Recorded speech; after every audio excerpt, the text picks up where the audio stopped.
I stood there in the warm glow of the honeymoon suite, watching Mira unpack her suitcase with that little smile I'd fallen in love with years ago. Everything felt perfect, like a dream I didn't want to wake up from. Just a week ago, we'd gotten married under a sky full of stars, string lights twinkling above us as we danced our first dance. The wedding wasn't big, but it was ours, small, romantic, unforgettable. Her parents, Clara and Marshall, had been all over the planning, picking flowers and fussing over table settings. I didn't mind much then. I figured they were just excited to see their only daughter tie the knot. Mira looked so happy that night, her white dress glowing in the moonlight as we whispered promises to each other. I thought that was it, the start of forever. But then, out of nowhere, just days after the wedding, Clara and Marshall suggested something odd. A family trip, they called it. Just Mira and them, heading off to Scottsdale for what they said was a relaxing getaway. It hit me like a punch to the gut. We'd barely been married a week, and they wanted to whisk her away already? I didn't love the idea, honestly. It stung. But Myra's eyes lit up when they brought it up. She squeezed my hand and said, "It's just a few days, babe. I'll be back before you know it." I didn't want to be the guy who says no, the jealous husband who can't let his wife breathe. So I swallowed the unease, nodded, and said, "Sure, go have fun."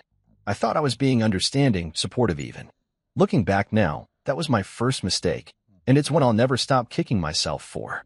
The moment I agreed, something shifted, like a crack forming in a glass you don't notice until it shatters.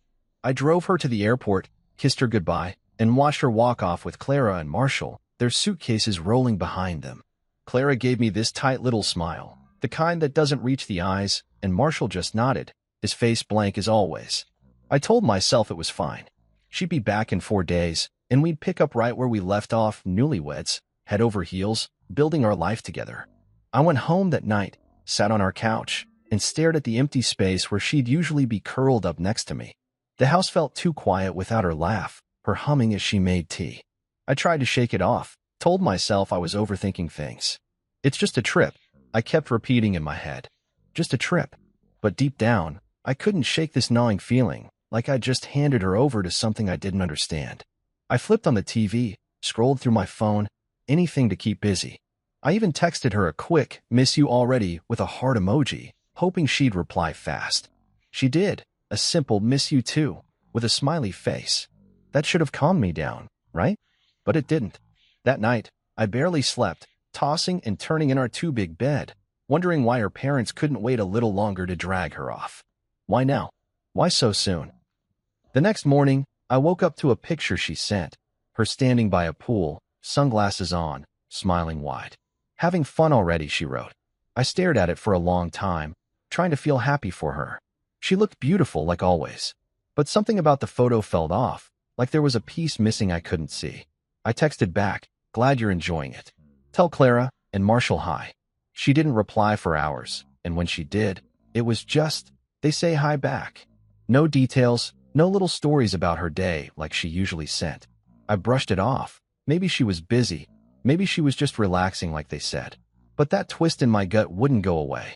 By day 2, I was pacing the house, replaying every moment of the wedding in my head. Clara's comments about my job, "It's nice you're so practical," and Marshall's silent stares started to feel heavier. I didn't get why they'd pushed so hard for this trip. Was it really just a family thing? Or was there something else going on?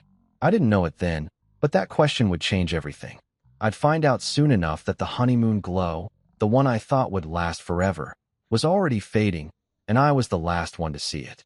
I stood in the kitchen that morning, flipping pancakes like I was some kind of hero, trying to make everything feel normal again. Mira had come back from Scottsdale the night before, and I'd picked her up from the airport with a big grin, expecting her to leap into my arms like she used to. But she didn't. She just gave me this small, tired smile and a quick hug before sliding into the passenger seat. The whole drive home, she stared out the window, barely saying a word. I asked how the trip was, and she mumbled, "Fine, just relaxing," without looking at me. I figured she was exhausted. 4 days with her parents would wear anyone out, right? So I let it go, told myself she'd bounce back after a good night's sleep. But now, standing there with the smell of syrup filling the air, I could feel it. Something was wrong. She sat across from me at the table, her hair still messy from bed, wearing one of my old shirts that used to make me smile seeing her in it. Today, it didn't. She poked at her food with her fork, not eating, just moving it around like she was lost in her head. I tried to catch her eye, but she wouldn't look up. Her laugh, that bright sound I'd hear every morning, was gone. Her hand didn't reach for mine like it always did when we ate together. It was like she was sitting there, but she wasn't really with me. I cleared my throat, tried to lighten things up. So what did you do down there? Swim a lot. Get a tan. She shrugged, still staring at her plate. Yeah, some of that. That was it. Just flat. No spark. I waited, hoping she'd say more, but she didn't. The silence stretched out, heavy and thick, until finally, she put her fork down and looked at me. Her eyes were different, cold, like a wall had gone up between us. I think we should take a break, she said, her voice so quiet I almost didn't hear it. My chest tightened, but I didn't let it show. I didn't yell or ask why or beg her to take it back. I just sat there, staring at her, feeling like the air had been sucked out of the room. A break? We'd been married for less than 2 weeks. My mind raced, but my face stayed calm. Too calm, maybe. I leaned back in my chair, took a slow sip of coffee, and then I smiled. Not a happy smile, but one that said I wasn't surprised, not really. That's funny, I said, standing up and walking over to the counter where I'd left it, the folder. I picked it up, feeling its weight in my hand, and slid it across the table to her. Because I just got some information on that trip. Her eyes flicked to the folder, then back to me, confused. She hesitated, like she wasn't sure she wanted to touch it, but curiosity got the better of her. She pulled it closer, flipped it open, and started reading. The first page was just words, names, dates, a summary Marcus had typed up, but then she turned to the next one, and I saw her breath catch. She flipped faster, her fingers trembling as she went through the stack. Photos spilled out, grainy shots of her by the pool, at a restaurant, on a beach. Her eyes widened, darting over every image, every detail. I stood there, arms crossed, watching her face change, shock, then panic, then something else I couldn't name. She stopped on one photo, staring at it hard, her hands shaking so bad the paper rattled. It was her and him. Theo, laughing together, his arms slung around her shoulder like they'd known each other forever. Clara and Marshall were in the background, smiling like proud parents at a school play. Myra's head snapped up, her gaze locking onto mine for the first time that morning. "What is this?" she whispered, but before I could answer, the front door creaked open behind her.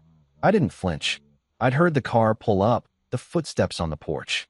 Clara and Marshall stepped into the room, all casual like they'd just popped by for coffee. Clara's voice was bright, too bright. "Hope we're not interrupting anything," she said, setting a binder of wedding photos on the counter. Marshall just nodded at me, his face blank as ever. Mira didn't move, didn't turn around. She just kept staring at me, then flicked her eyes to her parents, the folder still open in front of her. I leaned against the counter, sipping my coffee again, letting the moment hang there. She wanted a break? Fine. But she was about to find out what that trip really was, and I wasn't the one who'd have to explain it. I stood in our living room, staring at the spot where Myra's suitcase had been before she left for that trip. The moment she walked out the door with Clara and Marshall, something in me twisted, a knot I couldn't untie. It wasn't just that they'd taken her away so soon after the wedding. It was the way they did it, like it was their right, like I didn't even factor in. Clara had never liked me. I'd known that from the start. She'd drop little jabs about my job, my clothes, my simple life, always with that fake smile plastered on her face. "You're so practical," she'd say, like it was an insult.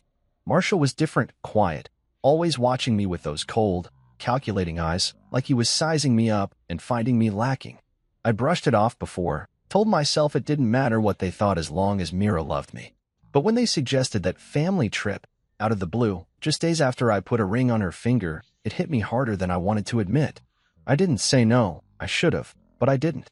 Instead, I let her go, waved her off at the airport, and came home to an empty house. That first night alone, I couldn't sleep. I kept picturing her laughing with them, relaxing by some fancy pool, while I sat here like an idiot, waiting. By the second day, that twist in my gut turned into something sharper, doubt. Why did they need her now? What was so urgent? I couldn't shake the feeling that there was more to it, something they weren't telling me. That's when I picked up the phone and called Marcus. He's my cousin, a private investigator down in Scottsdale, the kind of guy who doesn't ask too many questions if you're family. Hey, man, I said, trying to keep my voice steady. Myra's down there with her parents. Can you keep an eye on them? Follow them? Maybe. Especially if someone else shows up. He didn't hesitate. You got it, he said. Anything specific I'm looking for? I paused, not sure how to put it. Just anything that doesn't feel right. I don't know, something's off. He didn't push, just told me he'd get on it and call me back. I hung up, feeling a little stupid but mostly relieved. If it was nothing, I'd laugh it off later. If it wasn't, well, I'd deal with that when it came. Less than 48 hours later, my phone buzzed with a text from Marcus. Check your email. You're gonna want to see this. I grabbed my laptop, heart pounding, and opened the message. There it was, a folder full of files. Videos, photos, receipts, timestamps. I clicked the first video, and my stomach dropped. It wasn't some quiet family retreat. There was Mira, sitting at a restaurant table, laughing, her hair catching the sunlight. Clara and Marshall were there too, but they weren't the problem. It was the guy next to her, some tan, smug-looking jerk with a grin that screamed money. Theo, Marcus called him in the notes. Some rich investor's son, dripping in fake charm, leaning too close to my wife. I watched as he said something, and she laughed again, her real laugh, the one I hadn't heard in days. Clara clapped her hands like it was the best thing she'd ever seen, and Marshall nodded along, all proud.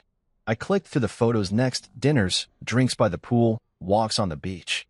Theo's arm around her shoulder. Her smiling up at him. Clara snapping pictures like it was a damn photo shoot.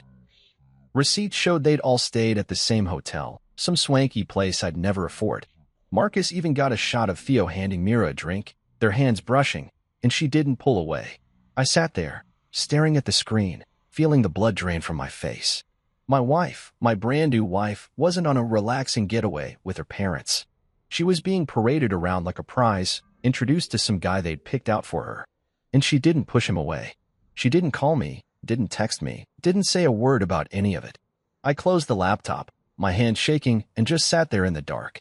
The house was quiet, but my head was screaming. I trusted her. I trusted them. And this was what I got. It broke me, not in a loud, crashing way, but slow and deep, like a crack splitting through everything I thought we had. I didn't cry. I didn't yell. I just waited for her to come home, knowing nothing would ever be the same. I stood in our living room, leaning against the counter with my coffee mug in hand, watching the chaos unfold like it was some kind of twisted play I'd bought tickets to. Mira sat at the table, still clutching that folder I'd handed her, her eyes darting between the photos and her parents like she couldn't decide who to yell at first. Clara and Marshall had just walked in, perfect timing, really, acting like nothing was wrong. Clara set that binder of wedding photos down with a little thud, her voice all chipper as she said, "Hope we're not interrupting." I almost laughed right there, but I held it in, took a slow sip of my coffee instead. The bitterness matched the moment. Myra's hands were shaking as she flipped through the pictures again. Dinners with Theo, drinks by the pool, that smug jerk grinning at her like he'd already won something. She'd been quiet since she opened the folder, but now she looked up, her voice sharp and low. "What is this?" She wasn't asking me, though. Her eyes were locked on Clara, who stood there with that tight, fake smile she always wore when she was cornered. Marshall didn't even look up from his phone, just kept scrolling like this was all boring to him. "We just wanted you to meet someone new," Clara said, waving her hand like it was no big deal. "You didn't give us a chance before the wedding, Mira. It was all too rushed, don't you think?" I couldn't believe what I was hearing. Too rushed? They'd had months to say something, to object, to pull their little stunts before I put a ring on her finger. But no, they waited until after the vows, after the cake, after we danced under those damn string lights. I set my mug down, the clink loud in the tense air, and crossed my arms. Myra's head snapped toward her mom, her face going red. "Meet someone new? Are you serious?" Clara shrugged, like she was explaining why she'd picked a different wine for dinner. "We thought you'd like him. Theo's a good match, successful, charming. We didn't get to weigh him before, so we figured, we?" Mira cut in, her voice rising. "Who's we?" "You and Dad." Marshall finally glanced up, his face blank as ever. "We just wanted to see you happy," he muttered, like that explained everything. I couldn't hold it in anymore. I laughed. It came out loud and bitter, bouncing off the walls. "Happy," I said, stepping closer to the table. "You think dragging her off to meet some rich guy a week after our wedding is about her happiness?" Myra's eyes flicked to me, wide and glassy, but I wasn't done. "You set her up with him, dinners, drinks, beach walks, like she's some prize to hand off. And you, I pointed at Clara. You're standing there acting like it's normal to pimp out your married daughter. Clara's smile dropped, her lips pressing into a thin line. Don't be crude, she snapped. It wasn't like that. We just gave her an option. An option? Myra's voice broke as she shoved the folder away, papers sliding across the table. I'm married. I didn't ask for options. She stood up, her chair scraping the floor, and turned to me. I didn't know they were planning this, I swear. I stared at her, my jaw tight. Did I believe her? Part of me wanted to. God, I wanted to. But those photos were burned into my head. Her laughing with Theo, his arm around her, her not pulling away. You didn't know, I said slowly. But you didn't stop it either, did you?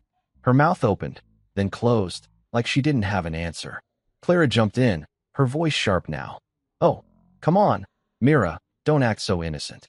You enjoyed yourself down there. We all saw it. That hit me like a slap. I looked at Mira, waiting for her to deny it, to say something, anything, to prove Clara wrong. But she just stood there, her hands clenched at her sides, her eyes dropping to the floor.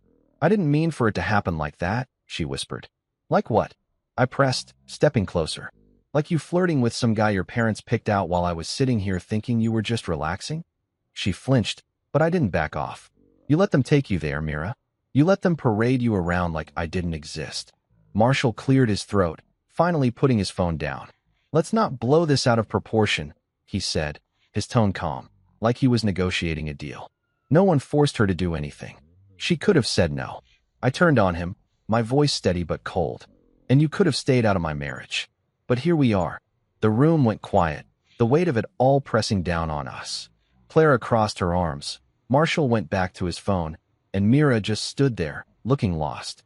I picked up my coffee again, took a sip, and let the silence stretch. They thought they could play this off like it was nothing. But I wasn't letting it go that easy. I stood there in the living room, my coffee long gone cold in my hand, watching Mira tremble like a leaf caught in a storm. She was still on her feet, the folder of photos scattered across the table like a crime scene, her eyes bouncing between me and her parents. Clara's words hung in the air. We just gave her an option, and I could feel the heat rising in my chest. But I kept it locked down, my face hard as stone. Myra's voice cracked as she turned to her mom. Are you telling me you flew me out there to meet someone else after my wedding? She sounded like she couldn't believe it, like she was hoping Clara would laugh and say it was all a big misunderstanding. But Clara didn't laugh. She scoffed instead, rolling her eyes like Mira was being a kid throwing a tantrum. Sweetheart, don't be so dramatic, she said, smoothing her hair back. We didn't force you into anything. We just wanted options on the table, that's all. Options. Like my wife was a car they were test driving, and Theo was the shiny new model they'd rather park in the garage.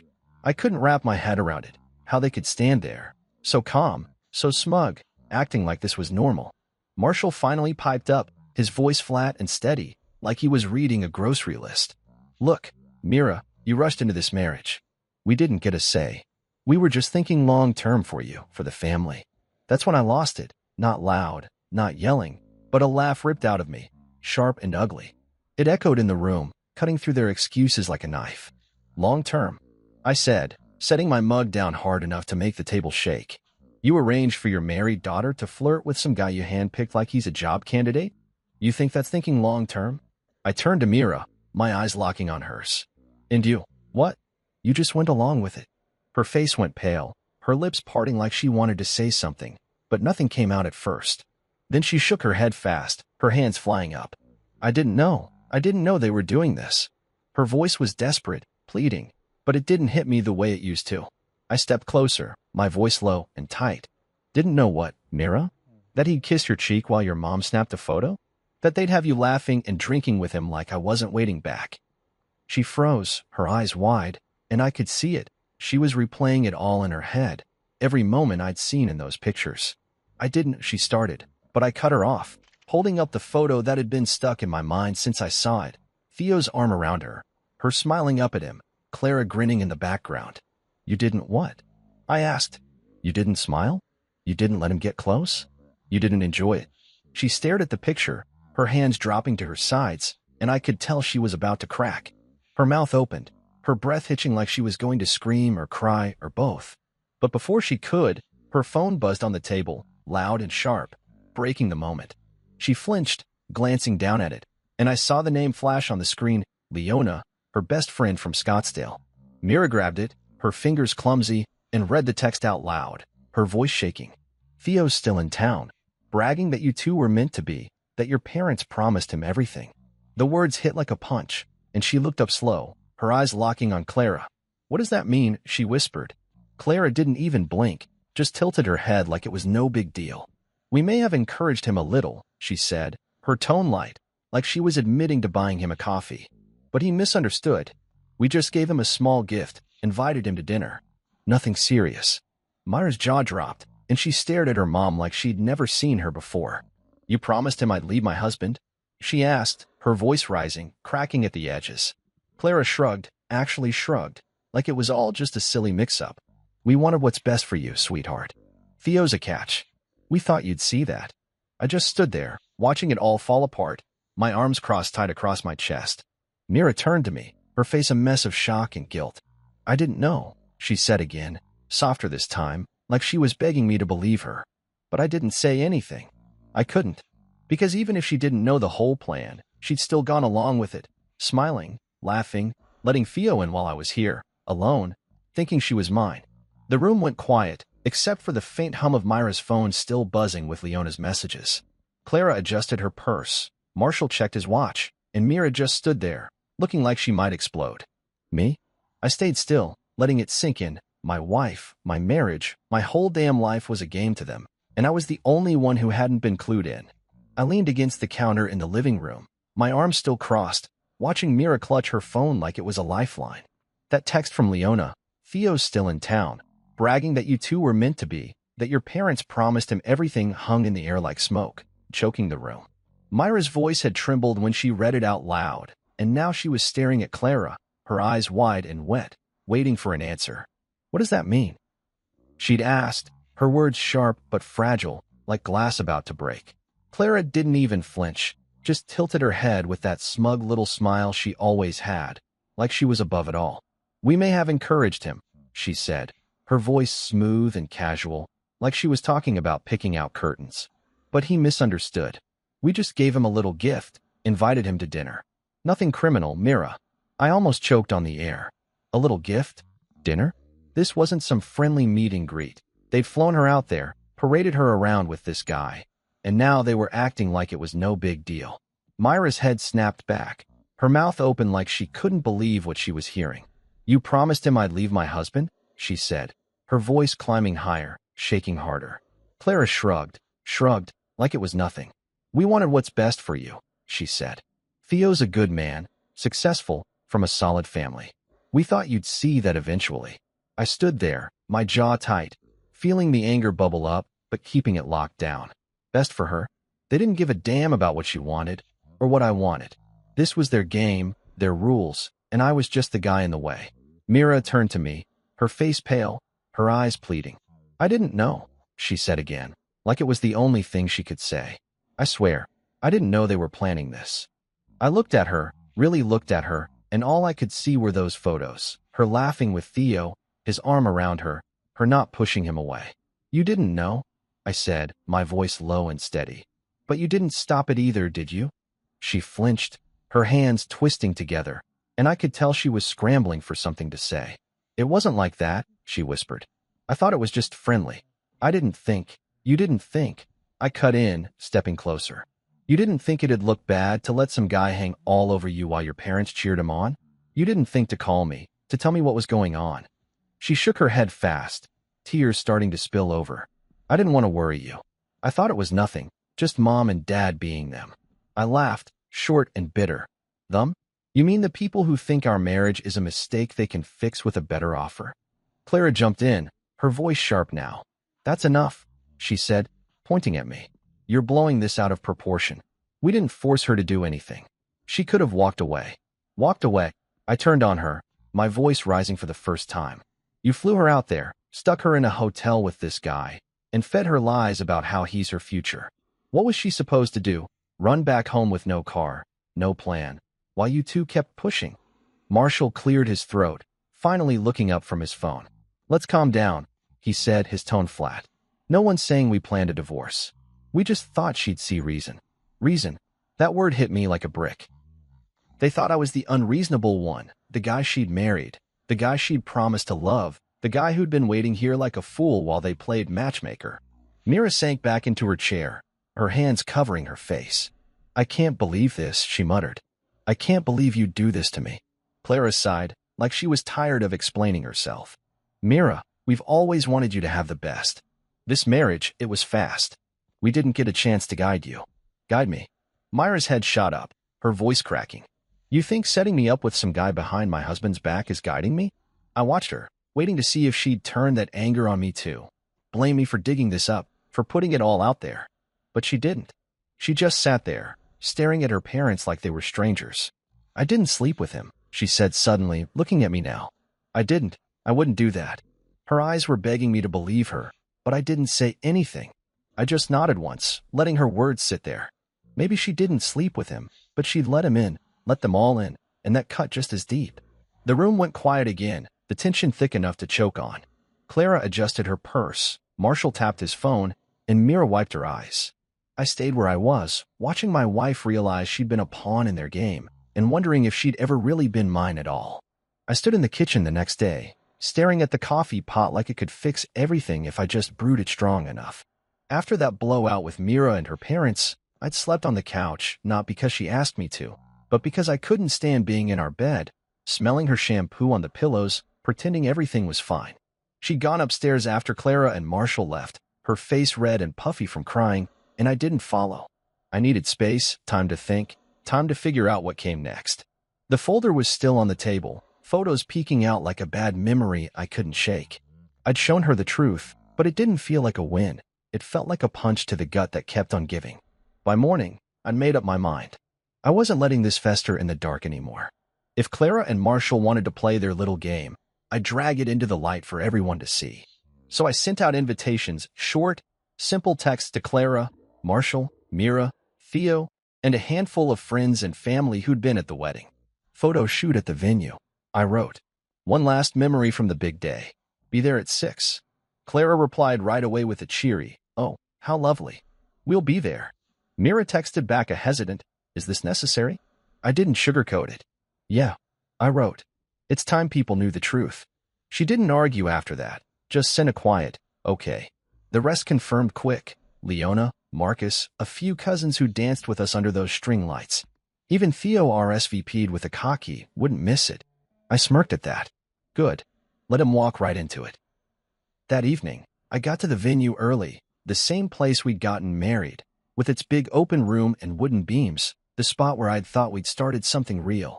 I set up a projector, hooked it to my laptop, and laid out the evidence Marcus had sent me. Photos, videos, receipts, all of it. The reception table was still there, the one we'd cut the cake on, and I dragged it to the center, piling the files on top. People started trickling in, Leona first, giving me a nod like she knew something was up. Then Marcus, who clapped me on the shoulder and said, "You sure about this, man?" I nodded. "Yeah, no more hiding." Clara and Marshall showed up next. Clara in pearls like she was going to a gala. Marshall in his usual suit, phone already in hand. Mira came in behind them, quiet, her eyes darting to me and then away. She looked small, like the weight of it all was crushing her, but I didn't soften. Not yet. Then Theo swaggered in, tanned and grinning, acting like he owned the place. "Nice spot," he said, winking at Mira. She didn't smile back. I waited until everyone was settled, about 20 people, some curious, some confused, then stepped to the front. "Thanks for coming," I said, my voice steady. "Thought we'd take a look back at the wedding and what's happened since." I clicked the projector on, and the first slide lit up the wall. A photo of Mira and me cutting the cake, smiling, happy. There were a few us from the crowd, but I didn't linger. Next slide, Scottsdale. Mira at the pool with Theo, his arm around her. A murmur rippled through the room. I clicked again, dinner, Theo leaning close, Clara laughing. Then the beach walk, the drinks, the hotel receipts. With every slide, the whispers grew louder, eyes darting to Mira, to her parents, to me. She sank lower in her chair, her hands over her face. Clara's smile tightened, but she didn't move. Theo shifted, looking less smug now. Then I played the video. Marcus had caught it from a distance, Clara's voice clear as day, saying, This marriage is just a phase. Theo's the real future. The room went dead silent, like someone had sucked the air out. I let it hang there, the words echoing, then turned the projector off. That's it, I said, crossing my arms. That's what they've been up to while I've been here, thinking I had a wife. Mira stood up fast, her chair scraping loud. I didn't know, she shouted, her voice breaking. I didn't plan this. I looked at her, my chest tight. Maybe not, I said. But you didn't stop it either. Clara jumped in, her voice sharp. This is ridiculous. You're making a scene over nothing. Theo nodded, trying to play it cool. Yeah, man, chill. It's not like we shut up, I snapped, cutting him off. You don't get to talk. He blinked, surprised, and sat back down. The room buzzed, friends whispering, cousins glaring at Clara and Marshall. Leona stood up, arms crossed. You guys are unbelievable, she said to Myra's parents. She's married, and you're shopping her around like she's for sale? Marshall finally spoke, his tone calm. It's not like that. We just gave Theo a chance to meet her. I laughed, cold and hard. A chance? You gave him a weekend suite and a promise. The truth was out now, raw and ugly, and I stood there, watching it sink in, wondering if I'd just burned everything down or set myself free. I stood in the middle of that venue, the projector still humming behind me, watching the room explode into silence so thick it felt like I could touch it. The video had just finished, Clara's voice saying, "This marriage is just a phase. Theo's the real future," and it was like a bomb had gone off, leaving nothing but stunned faces and wide eyes. Mira was on her feet, her hand shaking, her voice cracking as she yelled. I didn't know. I'd heard that line too many times now, and it didn't hit me the same anymore. I just looked at her, my arms crossed, and said, maybe not. But you didn't stop it either. That shut her up fast. She sank back into her chair, her face buried in her hands. Clara jumped in, her voice sharp and high, like she could still control this. This is ridiculous, she snapped, standing up straighter in her pearls. You're making a scene over nothing. Theo nodded, trying to back her up, his grin fading but still clinging to that cocky edge. Yeah, man, chill. It's not like we shut up, I said, my voice cutting through his like a blade. He blinked, startled, and sat back down, his hands up like he was surrendering. The room buzzed, friends whispering, cousins shooting glares at Clara and Marshall, Leona glaring like she wanted to throw punches. Then Mira found her voice again, turning to her parents. Mom, Dad, did you pay him? She asked, her words slow and heavy, like she was afraid of the answer. Marshall looked up from his phone, finally putting it down, his face blank as ever. A few gifts, he said, shrugging. A weekend suite. It's not illegal. Theo piped up, his voice softer now, like he was trying to save himself. I thought it was love, he said, glancing at Mira. She whipped around to face him, her eyes blazing. Love? You thought I'd just leave my husband because you showed up with a tan and a smile? I couldn't help it.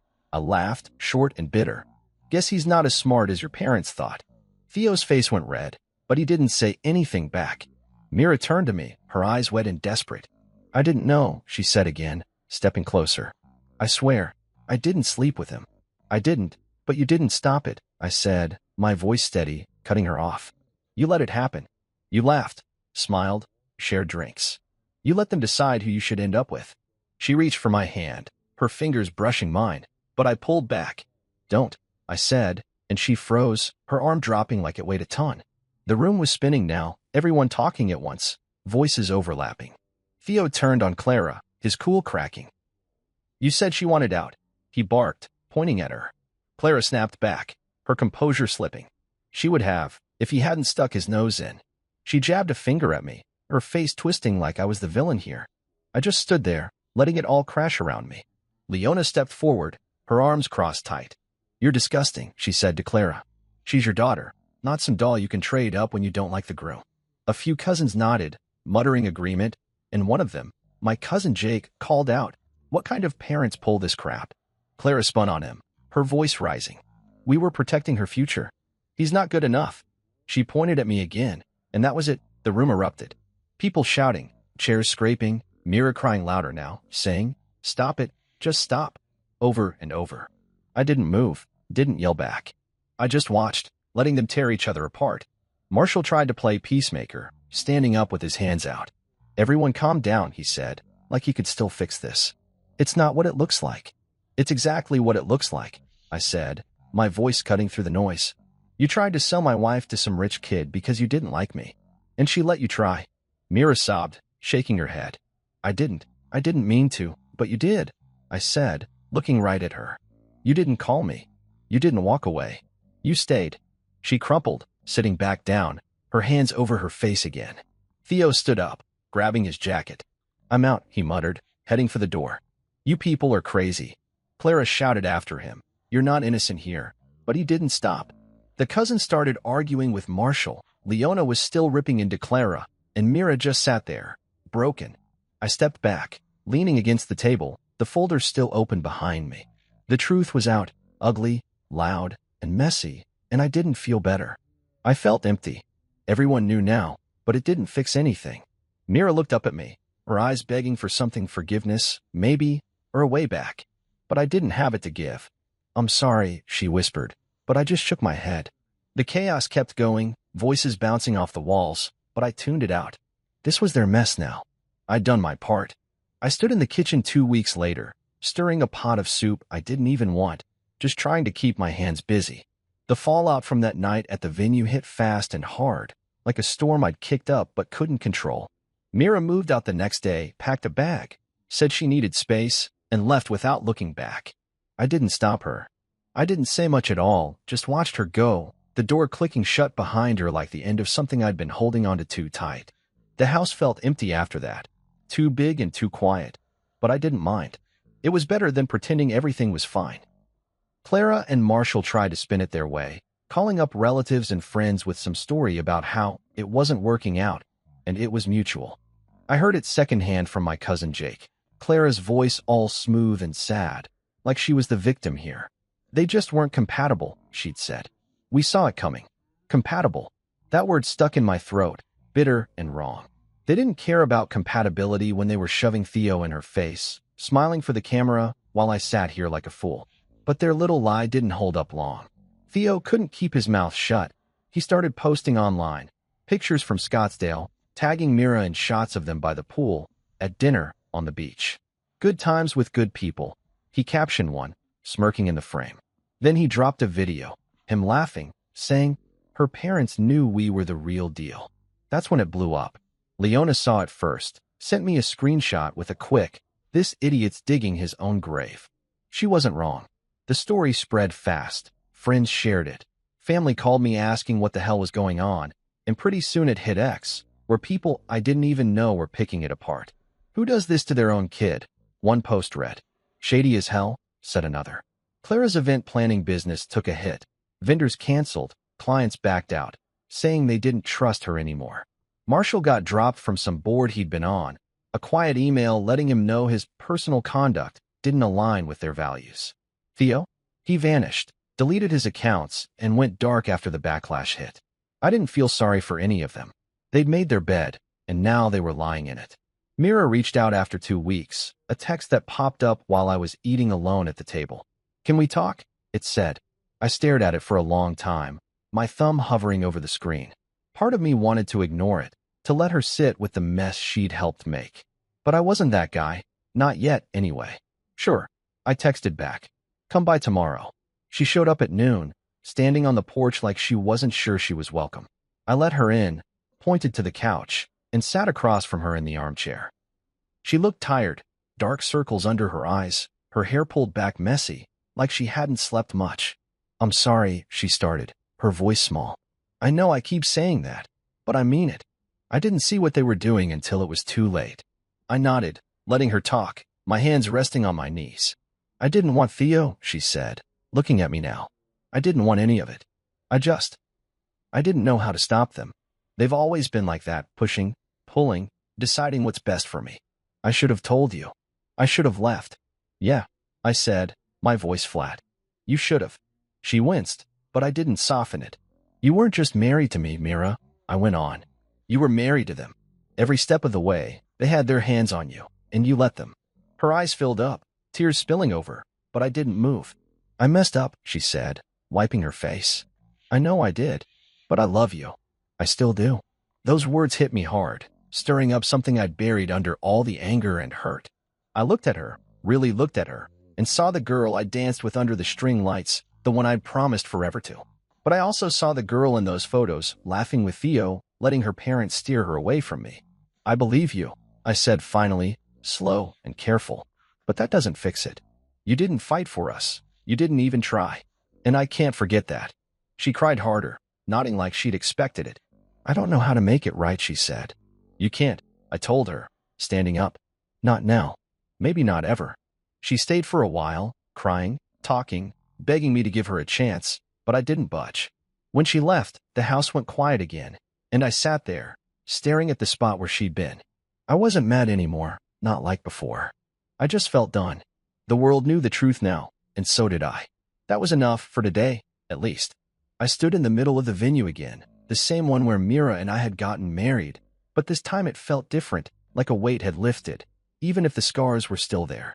It was a month after she'd moved out, a month since that messy night with the projector and the shouting, a month since the world saw what her parents had tried to pull. Tonight, I wasn't here to fight or prove anything. I was here to let it go. I'd invited my real family, my real friends, the people who'd stuck by me through all this crap. No Clara, no Marshall, no Theo, no Mira. Just the ones who mattered. The room smelled like cake and coffee, and there was laughter bouncing off the walls, real and warm, not the fake stuff I'd gotten used to. I'd set up a few tables, nothing fancy, just some folding chairs, a spread of food, and a playlist of songs that didn't remind me of her. Leona showed up first, hugging me tight and saying, "You look better, you know that?" I smiled, a real one, not the tight-lipped thing I'd been faking for weeks. "Feel better," I told her. Marcus came next, clapping me on the back and handing me a beer. "Proud of you, man," he said. "Takes guts to burn it all down and walk away." I nodded, popping the cap off. Didn't feel like guts at the time. Just felt like surviving. More people trickled in. My cousins, Jake and Sarah, who'd been at the wedding and the blowout, grinning like they were glad to see me standing tall. My buddy Tom from work, who'd texted me every day after Mira left, just to check in. Even my mom showed up, fussing over the food and telling me I needed to eat more. It wasn't a big crowd, maybe 20 people, but it was enough. The room filled up with noise, talking, laughing, the clink of plates, and for the first time in a long time, I didn't feel alone. We ate, swapped stories, and I let myself relax, leaning back in my chair, watching them all. Leona told everyone how she'd ripped into Clara that night, making them laugh, and Marcus bragged about his sneaky camera work in Scottsdale, calling himself the family spy. It was light, easy, the kind of night I hadn't had since before the wedding. After a while, I stood up, tapping my beer bottle with a spoon to get their attention. The room quieted down, all eyes on me, and I took a deep breath. "Hey, thanks for coming," I said, my voice steady. "I know the last few months have been a lot. You've all seen it, the good, the bad, the ugly, and you're still here. That means something." A few nods, a couple of smiles. I went on. "I thought losing Mira was the end of me, you know? Like I'd failed at the one thing I wanted most. But I figured something out. Sometimes a broken vow is a blessing in disguise."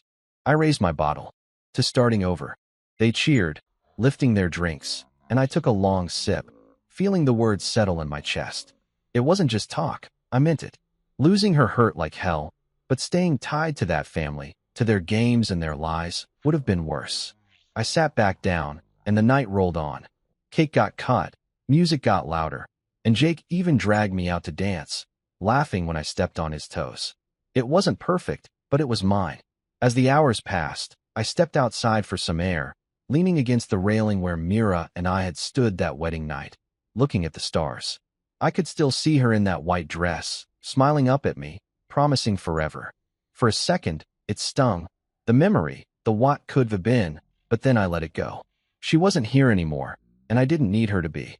I'd spent weeks replaying it all. Her laugh with Theo, Clara's smug face, Marshall's cold stares. But tonight, I didn't feel bitter. I felt awake, like I'd finally opened my eyes after a long, bad dream. Leona came out, standing next to me, her hands in her pockets. "You good?" she asked. I nodded, looking out at the dark. "Yeah, better than good." She smiled. "She's still asking about you, you know? Mira called me yesterday, wanted to know if you'd softened up." I shrugged. "Doesn't matter. I'm done looking back." Leona bumped my shoulder. "That's my boy." We stood there a while, quiet, the party noise drifting out behind us. When I went back in, They were still laughing, still eating, still celebrating. I grabbed another slice of cake, sat with Marcus and Tom, and let myself laugh too. This was my ending. Not the one I'd planned, not the one with Mira by my side, but a better one. I was free, not just from her, but from the weight of it all. And that was worth toasting to.